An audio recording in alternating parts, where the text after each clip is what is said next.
The typical US bar goes through ups and downs, and it's Jon Taffer's job on the reality show Bar Rescue to take a failing bar and mold it into something that will work. Sometimes that's a drastic change, sometimes it's a change of attitude, but it's always good TV. But is it real? Here's a look at the untold truth of Bar Rescue. The Troubadour in the NFL. So how did Taffer land this show in the first place? Well, his resume is quite extensive, managing bars and coffee shops on both coasts before opening his own bar in 1989. But probably the most famous bar Taffer ran was the Troubadour in West Hollywood, where Bob Dylan allegedly first plugged in, Elton John made his US debut, and where John Lennon and Harry Nilsson were thrown out for heckling the Smothers Brothers. And he also has ties to the creation of NFL's wildly popular Sunday Ticket. Back when Taffer ran a sports bar, executives with ComSat approached Taffer to find out how well out-of-market NFL games would do at sports bars. Taffer wrote up a market analysis, and ComSat took the idea to the NFL. They loved it so much they just decided to do it themselves, hiring Taffer away. He worked on the advisory board for NFL Entertainment for a few years, so while he didn't technically invent NFL Sunday Ticket, he certainly shaped what it is today. How they pick the bars. The actual task of getting on the show is pretty straightforward. Bar owners simply fill out an application, but producers sometimes choose bars based on geographic location, canvassing specific cities for potential fixer-uppers. Fake news.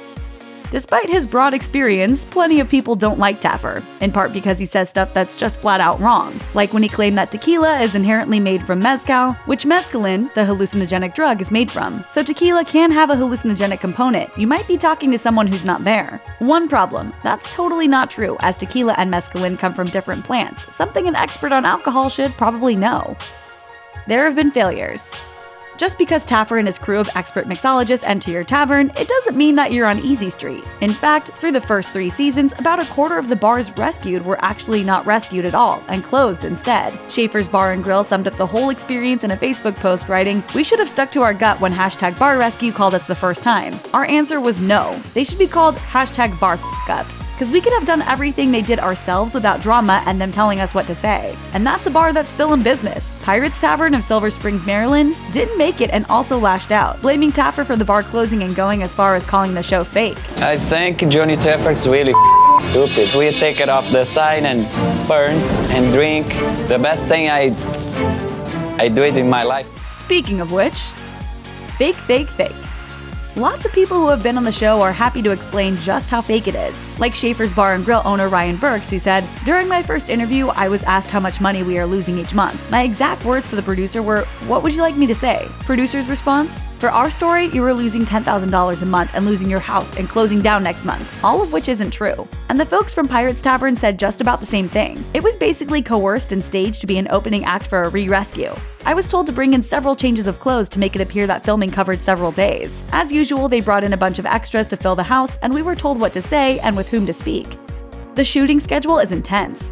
Once a bar does agree to appear on the show, things move pretty quickly. Taffer and crew take 5 days to complete a bar rescue. That includes Taffer evaluating the actual bar being redone and scouting competing bars. Each day is about a 12-hour shoot, with the second day being the crazy one. That's where he yells at the bar owners and tells them what a horrible job they're doing.